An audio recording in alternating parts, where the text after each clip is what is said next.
AITA for refusing to give my mother access to my savings account even though she says it's for family emergencies.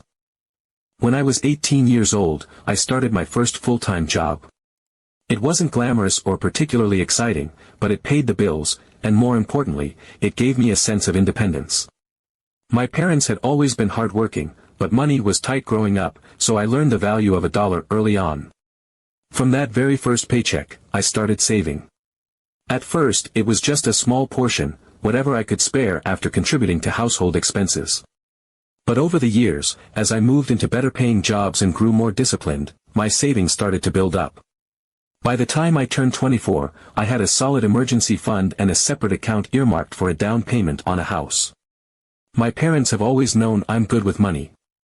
It's something I've taken pride in, especially since I know how hard they've worked to provide for me and my siblings. My mom, in particular, has always commented on how responsible I am with my finances, often saying, "You're so smart with money.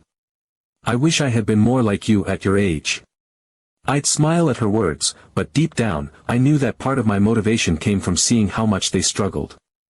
I wanted to break that cycle, not just for me but for any future family I might have. Things started to shift about 6 months ago. My mom began dropping hints that the family was going through a rough patch financially. My dad's hours at work had been cut, and my younger brother had been dealing with some health issues that required regular doctor visits.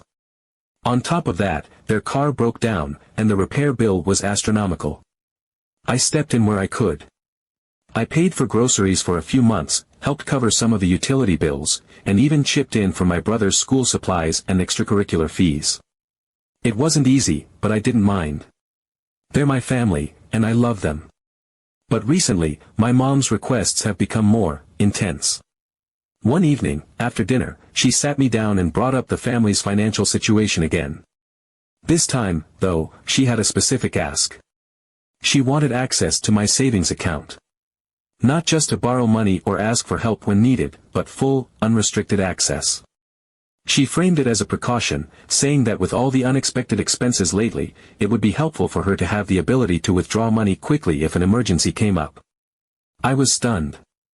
I didn't know how to respond at first. I took a deep breath and calmly explained that while I understood the pressure she was under, I wasn't comfortable giving her access to my account. I told her that I had worked hard for that money and that it was meant for my future, a future I'd been dreaming of for years. I also reminded her that I'd been more than willing to help out when real emergencies arose and assured her I'd continue to do so. But handing over control of my savings? That was a line I wasn't willing to cross. She didn't take it well. Her face fell, and she immediately started accusing me of not trusting her. She said I was being selfish and that I cared more about my money than my family. It broke my heart to hear her say that, especially since I've always tried to do right by them. But I stood my ground. I repeated that I was happy to help in emergencies, but I needed to retain control over my finances. Over the next few days, the tension in the house was palpable. My mom barely spoke to me, and when she did, it was short and curt. My dad stayed out of it entirely, which is pretty typical for him. He's the quiet, non-confrontational type. But my older sister, who moved out a couple of years ago, decided to weigh in. She called me out of the blue, and the conversation started off friendly enough, but it quickly turned into a lecture. She told me I was overreacting and being paranoid. "Mom's not going to drain your account," she said. "She just wants to make sure the family has a safety net. Isn't that what you've been saving for anyway? To help the people you love." Her words stung. I tried to explain my perspective, but she didn't seem to understand. She kept pushing the idea that family comes first and that saving money is pointless if I'm not willing to use it when they need it. I hung up the phone feeling even worse than before. Since then, the situation has only escalated. My mom has started making passive-aggressive comments every time money comes up in conversation. If I buy something for myself, like a new pair of shoes or a book, she'll say things like, "Must be nice to have money to spend on luxuries." My sister continues to text me, trying to guilt-trip me into giving in. And while my dad hasn't said a word about it, I can feel his discomfort every time the topic comes up. I feel torn. On one hand, I love my family and want to help them. I know they've sacrificed so much for me over the years, and I don't take that for granted. But on the other hand, I don't think it's fair, or safe, for me to hand over control of my savings. I've worked so hard to get to this point, and the thought of losing that security makes me anxious. I've tried to explain this to my mom, but she just doesn't seem to understand. To her, my refusal is a sign of distrust and selfishness. Part of me wonders if I'm being too rigid. Maybe I should just give her access and hope for the best. But another part of me knows that once I cross that line, there's no going back. It's not just about the money, it's about boundaries and the sense of independence I've worked so hard to build. So here I am, feeling stuck and unsure of what to do. Am I being unreasonable? Is my family right? Should I just trust my mom and give her what she's asking for, or am I right to hold my ground? I don't know. All I know is that this situation has made me question everything, and I hate that something as simple as money has come between me and the people I care about most. Update 1. After a week of tense silence, my mom finally approached me again. It was late in the evening after dinner, and I was in my room trying to unwind when she knocked on the door and asked if we could talk. Her tone was softer this time, almost hesitant, and for a moment, I felt a flicker of hope that maybe things were going to be okay. I set aside my book and nodded, inviting her to sit down. She began by apologizing for her earlier outburst. She admitted that she had been unfair to me, and her accusations of selfishness and distrust were coming more from a place of stress than genuine belief. Hearing her apologize caught me off guard. My mom isn't someone who easily admits when she's wrong, so I knew this must have been weighing heavily on her. She then started explaining that the family's financial problems were much worse than she initially let on. She confessed that they're at risk of losing the house. They've fallen behind on mortgage payments, and while she and my dad had been trying to catch up, the recent string of unexpected expenses had derailed their efforts. She told me that's why she was so desperate to access my savings, not for frivolous spending or even just to alleviate temporary financial strain, but to prevent something catastrophic. I sat there, stunned, as she continued to lay out just how dire things had become. Hearing that my parents might lose the house was a gut punch. This is the home I grew up in, the place where so many of my memories were made. The thought of them losing it made my heart ache. And yet, I couldn't shake the lingering frustration over why I was only hearing about this now. I asked her, as gently as I could, why she hadn't been more open with me from the beginning. Why did she wait until things were this bad to come to me? And why had she gone straight to asking for access to my account instead of having an honest conversation about what was happening? That's when she dropped another bombshell, the kind of revelation that leaves you questioning everything. The mortgage wasn't the only problem. Apparently, a few years ago, my dad had taken out a significant loan to help my older sister start a business. It was something he had done quietly, without telling me or my younger brother. My mom said that at the time, they had been optimistic about my sister's business idea and believed it would be a success. But things didn't go as planned. The business failed within its first year, and my sister was left unable to repay the money. Since then, my parents have been quietly trying to cover the debt while also keeping up with their other financial obligations. Hearing this was like being hit by a truck. I couldn't believe what I was hearing. Not only had my parents taken on this massive financial burden from my sister, but she hadn't said a word to me about it. Instead, she had been the loudest voice in guilting me about helping the family. All those calls and messages telling me I should do my part and think about what's best for everyone, all while knowing full well that her failed business was a huge part of why things were so bad. My mom admitted that my sister had been pressuring her to ask me for help. My sister had apparently said it was only fair since I'm the most financially stable in the family. She framed it as though I was the logical choice, the one who could afford to bail everyone out. Hearing this made my blood boil. My sister had painted herself as a concerned family member, acting like she was just trying to mediate and encourage me to step up, when in reality, she was actively hiding her role in the mess. She had been complicit in pushing my mom to make me feel guilty, all while conveniently leaving out the part where her failed business had played a significant role in creating the situation. I felt a mix of emotions, anger, betrayal, sadness, and a deep sense of exhaustion. I didn't know what to say to my mom. Part of me wanted to yell, to ask her why they had kept this from me, why they hadn't told me about the loan years ago when they first took it out. But another part of me just felt tired. I was tired of feeling like I had to be the responsible one, the one who always had to step up because others had made mistakes. I sat there in silence as my mom continued. She told me she didn't want to burden me with all of this, especially since I'd been doing so well for myself. She said they had hoped to handle it on their own, but things had spiraled out of control. She also admitted that my sister's constant insistence had influenced her decision to approach me about my savings in the first place. My mom said she felt caught between trying to protect me and trying to keep the family afloat, and in the end, her desperation had won out. I didn't know how to respond. I love my mom, and I could see how much pain and stress she was carrying. But I couldn't ignore the betrayal I felt, not just from her, but from my sister, too. It felt like everyone had been keeping secrets, and now they were all coming to light at once. I felt overwhelmed and unsure of what to do.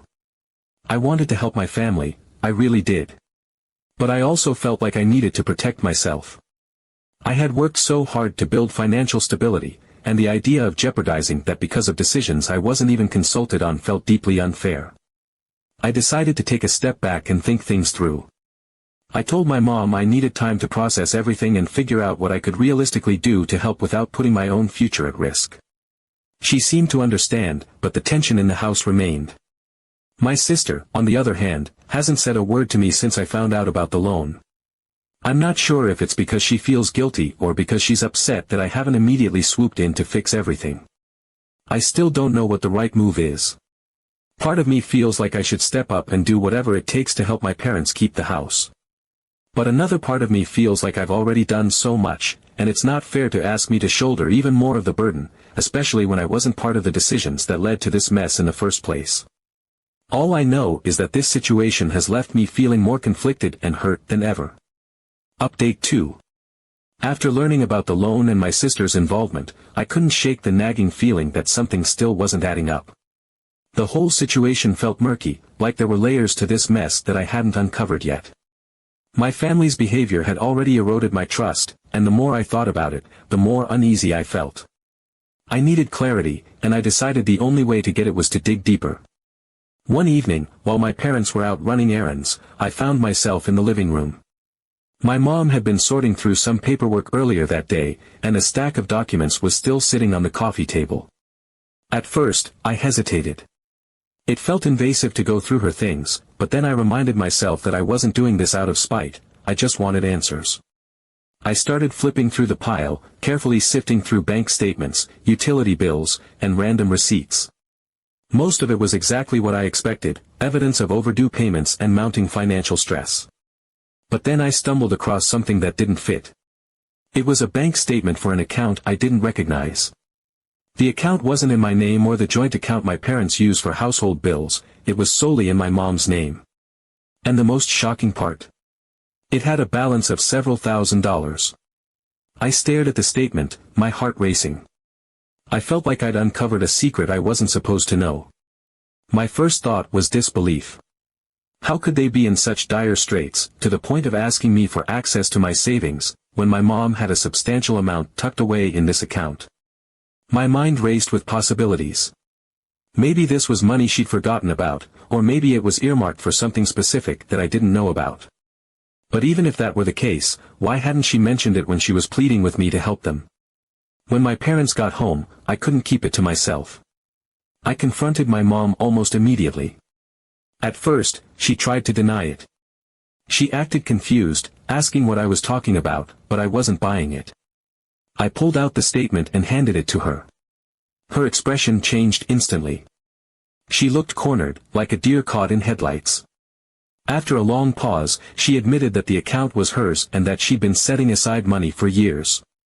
She explained that the money was meant to be a last resort emergency fund. She said she was terrified of touching it because she wanted to make sure it was there in case something catastrophic happened, something even worse than their current financial troubles. I couldn't believe what I was hearing. They were at risk of losing the house, they had begged me for help, and yet here she was, sitting on thousands of dollars. Her reasoning didn't sit right with me. If this wasn't a financial emergency, what was? And if she was so determined to preserve this last resort fund, why was she so quick to come after my savings? The more I thought about it, the more frustrated I became. It felt like my hard work and sacrifices were being taken for granted. They had their own safety net, but instead of using it, they had decided I was the solution to their problems. After my conversation with my mom, I reached out to my sister. I needed to know if she was aware of this account. Her reaction was telling. When I mentioned the statement, she seemed genuinely surprised. She claimed she didn't know anything about it and sounded almost as shocked as I had been. But then, after a moment of silence, she quickly changed the subject. She muttered something about needing to go and hung up. Since then, she hasn't texted or called me. Her sudden silence only added to my growing sense of betrayal. Whether she knew about the account or not, it was clear she wanted no part in addressing the situation. It felt like she was retreating, leaving me to deal with the fallout alone. Over the next few days, I found myself oscillating between anger and relief. My family had guilt me, shamed me, and pressured me into feeling like I was their only hope. They had played on my love for them and my sense of responsibility, all while withholding critical information. I don't know whether to feel relieved that they have some money or even angrier that they weren't upfront with me. It's starting to feel like I'm being used, and I don't know how to move forward. Update 3. After weeks of back-and-forth arguments, I reached my breaking point. The tension at home had become unbearable, and every interaction with my mom and sister felt like walking on eggshells. No matter how much I tried to explain my position, it was clear that they saw me as nothing more than a safety net, a solution to their problems rather than a person with boundaries and feelings. I realized I couldn't think clearly in that environment, let alone figure out my next steps. So, I made a decision: I needed to leave.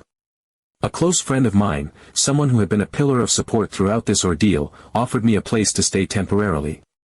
She could see how much this situation was affecting me, and she encouraged me to take a step back for my own well-being. It wasn't an easy decision, but deep down, I knew it was the right one. I needed space to breathe, to think, and to distance myself from the constant guilt-tripping and manipulation. I started packing my things one quiet afternoon while my parents were out. As I went through my drawers, sorting through clothes and personal items, I realized something was missing: my checkbook. I rarely use it. It's mostly for emergencies or the odd expense that requires a physical check, but I always keep it in a specific drawer in my desk. At first, I thought I might have misplaced it. I tore apart the drawer, then moved on to other parts of my room, searching through every nook and cranny. But it was nowhere to be found. A sinking feeling settled in my stomach. I couldn't ignore the timing or the context. Given everything that had been happening, the possibility that someone in my family might have taken it felt all too real. Trying to push down my growing anxiety, I logged into my bank account to check for any unusual activity. What I found made my heart stop. There were 2 large pending transactions that I hadn't authorized, both written as checks. The amounts were significant, enough to make a serious dent in my savings. My hands started shaking as I stared at the screen, disbelief and panic washing over me. I immediately called my bank to flag the transactions. Thankfully, because they were still pending, the bank was able to put a hold on them and assured me they'd be investigated. Once I'd secured my accounts, my panic gave way to anger. I couldn't believe what was happening. Someone had taken my checkbook, forged my signature, and tried to drain my account, and I had a sickeningly clear idea of who it might be. When my mom got home later that day, I confronted her. I didn't beat around the bush or sugarcoat anything. I told her I knew about the unauthorized checks and demanded to know if she had anything to do with it. At first, she denied it, her face a mixture of shock and offense. But as I pressed her, her defenses crumbled. She broke down, tears streaming down her face, and admitted that she had taken my checkbook. Her explanation felt like a slap in the face. She said she thought I wouldn't notice a few withdrawals since I'm so good at saving. She tried to justify her actions by saying she was desperate and had no other options. The worst part was that she didn't even seem to fully grasp the gravity of what she'd done. To her, it was a small misstep in the face of a larger crisis. To me, it was a betrayal of the highest order. That was the final straw. Any lingering sense of obligation or guilt I'd felt about helping them vanished in that moment. I realized that if I didn't set firm boundaries now, this cycle of manipulation and entitlement would never end. I called my bank again and had them put extra security measures on all my accounts.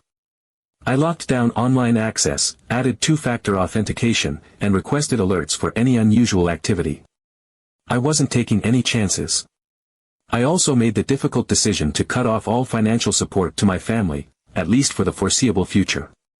I couldn't trust them anymore, and until they could prove otherwise, I wasn't willing to put myself at risk again. My dad apologized profusely when he found out what had happened. He seemed genuinely remorseful, and part of me believed that he hadn't been involved in the checkbook incident. But his silence and passivity throughout this entire ordeal had allowed things to escalate to this point, and I couldn't overlook that. My mom, on the other hand, doubled down. She accused me of overreacting and said I was being heartless by abandoning the family in their time of need. She kept insisting that she had only done what she thought was necessary and that I'd understand one day, when I had a family of my own. My sister chimed in too, calling me selfish and cold. Her words stung, especially given that she'd played such a significant role in the family's financial troubles. I couldn't believe the audacity. They still had the money in my mom's hidden account. They had resources they could tap into, yet they continued to paint me as the villain. It was clear that they had no intention of taking accountability for their actions or addressing the deeper issues that had led to this mess.